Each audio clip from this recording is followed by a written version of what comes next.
अस्सलाम वालेकुम नाज़रीन, आसवाज़ होम कुकिंग में आपको वेलकम करती हूँ। आज मैं आपके साथ बहुत ही मज़ेदार सी क्विक और यम्मी डेज़र्ट की रेसिपी शेयर कर रही हूँ, जिसे बनाना भी बहुत आसान है। ये मिनटों में बनकर तैयार हो जाता है।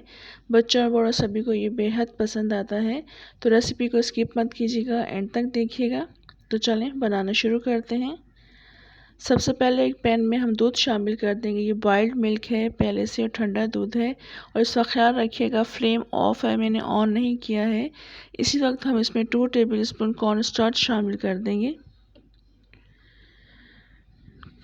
कॉर्न स्टार्च शामिल करने के बाद इसमें हम चीनी शामिल कर देंगे। मैंने 3 टेबलस्पून चीनी शामिल की है। आप अपने टेस्ट के अकॉर्डिंग शामिल कीजिएगा।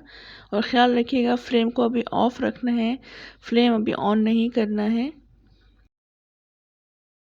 चीनी शामिल करने के बाद इसमें हम स्ट्रॉबेरी एसेंस शामिल कर देंगे। क्योंकि मैं स्ट्रॉबेरी कस्टर्ड बना रही हूँ तो इसलिए मैंने इसमें स्ट्रॉबेरी एसेंस शामिल किया है। अगर आपके पास स्ट्रॉबेरी कस्टर्ड पहले से मौजूद है तो तमाम चीज़ें डालने की आपको ज़रूरत नहीं है, बस सिर्फ चीनी के साथ इसको ऐड कर लीजिएगा और कुक कर लीजिएगा। इसके बाद इसमें रेड फूड कलर शामिल कर देंगे। 1 पिंच के बराबर, थोड़ा सा पिंकिश कलर आ जाता है, स्ट्रॉबेरी कलर आ जाता है इसमें। बस ये तमाम चीज़ें डालकर पहले अच्छी तरह से हम मिक्स कर लेंगे। जब ये तमाम चीज़ें अच्छी तरह से मिक्स हो जाएंगी तो फिर उसके बाद हम फ्लेम ऑन कर देंगे। और मैंने इसमें स्ट्रॉबेरी फ्लेवर में बनाया है। आपके पास अगर कोई सा भी कस्टर्ड मौजूद है आप उसको ऐड कर लीजिएगा, कुक कर लीजिएगा। बस इस तरह से हम जब मिक्स कर लेंगे तो इस वक्त अच्छी तरह से मिक्स हो चुका है। तो अब मैंने फ्लेम ऑन कर दिया था। ये देखिए काफ़ी अच्छा मिक्स हो चुका है। तो इसको हम ऑन कर देंगे फ्लेम को। इस वक्त चम्मच मुस्तकिल चलाते रहेंगे, क्योंकि जैसे ही ये गर्म होना शुरू होता है ये पकना शुरू हो जाता है और काफ़ी ज़्यादा थिक हो जाता है।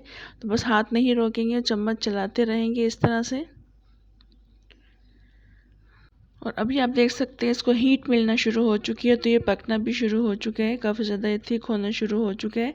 बस 1 से 2 मिनट के लिए मज़ीद इसको हम कुक करेंगे और इसको बस फ्लेम ऑफ कर देंगे हम।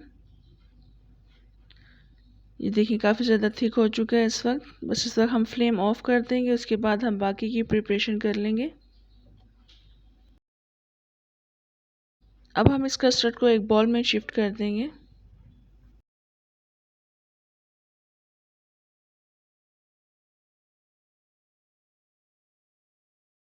बॉल में शिफ्ट करने के बाद इसमें मैंने ड्राई फ्रूट्स ऐड कर दिए थे। थोड़े से ये कटे हुए बादाम और पिस्ता हैं, इनको मैंने क्रश कर लिया था मोटे मोटे पीसेस में। ये ऐड कर देंगे। इसके बाद मैंने थोड़ी सी क्रीम भी शामिल कर दी थी। तकरीबन 3 से 4 टेबल स्पून के बराबर इसमें क्रीम शामिल कर देंगे। इन तमाम चीज़ों को हम मिक्स कर लेंगे। और मैं आपको ये भी बता दूँ, मैंने यहाँ पर ड्राई फ्रूट्स ऐड किए हैं। आप चाहें तो फ्रेश फ्रूट्स भी ऐड कर सकते हैं। इसके अलावा फ्रूट कॉकटेल भी आप इसमें ऐड कर सकते हैं। बस इन तमाम चीज़ों को डालने के बाद अच्छी तरह से मिक्स कर लेंगे। और मिक्स करने के बाद मैंने इसको फ्रिज में रख दिया था। ये देख लिया, अब अभी ये अच्छा मिक्स हो चुका है। तो इसको बस अब ठंडा करने के लिए फ्रिज में रख देंगे। तो हम फिर जेली की प्रिपरेशन की तरफ आ जाते हैं। जी, मेरे पास 1 कप तेज़ गर्म पानी, जिसमें मैंने जेली को डिज़ोल्व करना है। मैं स्ट्रॉबेरी जेली इस्तेमाल कर रही हूँ। 40 ग्राम्स के इक्वल एक साशे ये इसमें ऐड करेंगी, जिसके लिए 1 कप ज़रूरी होता है पानी का। तो 1 कप काफ़ी रहता है एक साशे के लिए। तो इसमें हम इसको हल कर लेंगे। क्रिस्टल्स को हमने इसके डिज़ोल्व कर लेना है काफ़ी अच्छा है इसमें। और अब इसके क्रिस्टल्स डिसॉल्व हो चुके हैं। तो इसको मैं अब ग्लासेस में पोर कर दूँगी। मैं इंडिविजुअल सर्विंग कर रही हूँ। अगर आप चाहें तो बड़ी डिश में भी इसको बना सकते हैं और ज़्यादा क्वांटिटी में बना लीजिएगा। तीनों ग्लासेस में मैंने इक्वल डिस्ट्रीब्यूट कर दिया था जेली को। उसके बाद ठंडा करने के लिए फ्रिज में रख दिया था। उसको मैं ठंडा कर लूँगी। और अभी जेलीस ठंडी हो चुकी हैं और काफ़ी अच्छी स्टेबल हो चुकी हैं। तो अभी मैं इसके बाद इसमें कस्टर्ड ऐड कर दूँगी, जो मैंने पहले से बना कर रख लिया था। ये कस्टर्ड भी काफ़ी अच्छा इस वक्त ठंडा हो चुका है। तो इसको हम तीनों ग्लासेस में इक्वली डिस्ट्रीब्यूट कर देंगे। और मैंने इनके एजेस को, इनके किनारों को अच्छी तरह से इसको हमने प्रेस करना है, क्योंकि अगर हम इसमें दूसरी कलर की जेली ऐड करेंगे तो वो ताकि इसमें अंदर तक पोर ना हो। देखिए इस तरह से बस किनारों को हम प्रेस कर लेंगे। इसके किनारे हम इधर से क्लोज कर देंगे, ताकि दूसरी जेली जब हम इसमें पोर करें तो ये अंदर तक ना जाए जेली इसमें।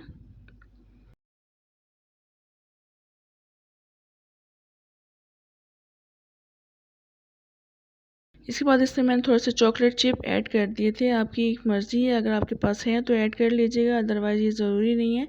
तो बस ये चॉकलेट चिप ऐड कर दिए थे तीनों ग्लासेस में मैंने। काफ़ी अच्छे लग रहे थे ये। इसके बाद मैंने इसमें ग्रीन कलर की जेली डिज़ोल्व की थी, तो उसके लिए वही मैंने प्रोसेस किया था। 1 कप तेज़ गर्म पानी में मैंने 40 ग्राम जेली ऐड की है, बनाना जेली ऐड कर रही थी। और इसमें मैंने इसके सारे क्रिस्टल्स जो थे वो ख़त्म कर दिए थे। इस तरह से हम डिज़ोल्व कर लेंगे इसको 1 मिनट तक। और इस ग्रीन जेली को हम तकरीबन 5 मिनट तक इस तरह से ठंडा करते रहेंगे। रूम टेम्परेचर पे इसको ठंडा कर लेंगे। इसको हमने जमाना नहीं है, क्योंकि हमने इसको ग्लासेस में पोर करना है, तो गर्म जेली को हम ग्लासेस में पोर नहीं करेंगे। बस इसको हमने इतना ठंडा कर लेना है कि इसमें हाथ लगाया जा सके। तो इस वक्त तकरीबन ये इतनी ठंडी हो चुकी है कि इसमें आराम से उंगली लगाई जा सकती है, यानी ज़्यादा गर्म नहीं है, ये नीम गर्म है। तो इस वक्त अब इसको हम ग्लासेस में पोर कर देंगे। इन ग्लासेस को मैंने पहले फ्रिज में रख दिया था, और जब तक जेली ठंडी हो रही थी उसके बाद फिर मैंने दोबारा से फ्रिज से निकाल लिया है। उसमें हम ग्रीन वाली जेली इसको में पोर कर देंगे और इक्वली डिस्ट्रीब्यूट कर देंगे तीनों ग्लासेस में। जेली पोर करने के बाद उसको दोबारा से फ्रिज में रख देंगे 5 से 7 मिनट के लिए। काफ़ी अच्छी जेली जम जाती है, तो बस फ्रिज में रख देंगे इसको। इस तरह की जेली मैंने फ्रिज से निकाल ली और आप देख सकते हैं काफ़ी ज़्यादा अच्छी जम चुकी है, स्टेबल हो चुकी है। तो अब इसमें हम थोड़ा सा डेकोरेशन कर देंगे। क्रीम के साथ मैंने इसको डेकोरेट किया था, अगर आप चाहें तो कर लीजिएगा, अदरवाइज़ ये ज़रूरी नहीं है। तो बस इस तरह से क्रीम से डेकोरेट करने के बाद थोड़ा सा मैंने टॉप पर चॉकलेट चिप भी ऐड कर दिए थे। बहुत ज़्यादा टेस्टी और मज़ेदार सा ये डिज़र्ट बनकर तैयार हुआ था। बहुत ज़्यादा जल्दी बन जाता है ये डिज़र्ट। आप इसको इफ्तार में भी बना सकते हैं। अगर आप इसको बड़े पैमाने पर बनाना चाहते हैं, ज़्यादा मकदार में बनाना चाहते हैं, तो आप इसको ईद के लिए भी बनाकर सर्व कर सकते हैं। किसी बड़ी डिश में बनाकर आप सर्व कर सकते हैं।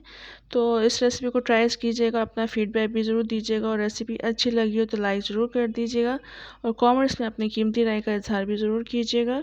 इंशाल्लाह नेक्स्ट मज़ेदार सी रेसिपी के साथ दोबारा आऊँगी। तब तक के लिए इजाज़त दें। अल्लाह हाफ़िज़।